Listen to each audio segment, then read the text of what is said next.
평상시 아무런 증상이 없던 사람이 심장병 증상이 발생한 지 1시간 이내에 갑자기 사망한 경우를 돌연심장사라고 합니다. 예측할 수 없어서 더욱 무서운 돌연심장사. 예방법은 없는지 알아보겠습니다. 안녕하세요. 울산대병원 심장내과 전문의 김용균입니다. 아쉽게도 뚜렷한 전조 증상이 없는 경우가 많습니다. 대부분의 이런 질환을 가진 분들은 협심증이나 심근경색 같은 질환이 있는 경우가 있기 때문에 쥐어짜는 듯한 가슴 통증이나 팔로 뻗치는 통증 같은 게 있으면 가까운 병원에 방문하시는 게 좋고, 반복적으로 실신을 하루에도 여러 번 하거나 그런 경우에도 병원에 즉각 방문하는 것을 추천드립니다. 90% 이상이 치명적인 부정맥에 의해서입니다. 정상 심장의 경우에는 1분에 5, 60회부터 100회가량 뛰는 것이 일반적인데, 대표적으로 심실세동이 발생하면 1분에 300회 이상으로 굉장히 빠르게 뛰기 때문에 오히려 이 펌프의 역할을 다하지 못해서 심장이 정지되어 있는 것과 같습니다.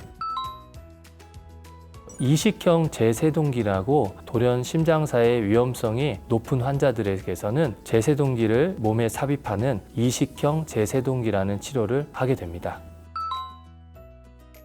만약에 치명적인 부정맥이 생겼다면 환자의 의식이 굉장히 몽롱하거나 잃었을 가능성이 있습니다. 이렇게 의식이 명료치 않은 상태에서는 충격을 인지하지는 못합니다. 그러나 이런 제세동기 충격이 부적절하게 들어갔을 때는 주먹으로 가슴 부위를 세게 때린 것처럼 불편함을 호소하는 분도 있습니다.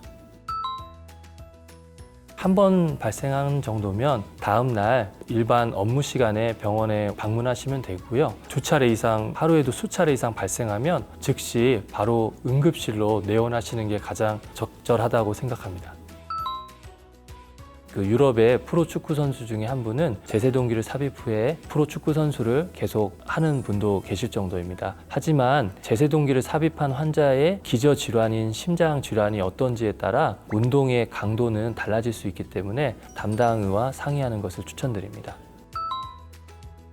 이 배터리의 수명은 평균적으로 한 6년에서 8년 정도 봅니다.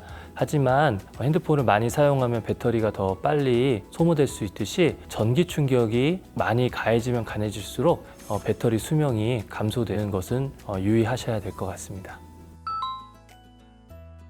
정기적으로 3, 4개월 정도에 한번 병원에 방문해서 점검하는 검사를 하셔야 됩니다. 컴퓨터 마우스만한 크기의 장비를 이식형 제세동기 윗면에 접촉을 하고 검사를 진행하기 때문에 통증이나 이런 것은 전혀 없습니다.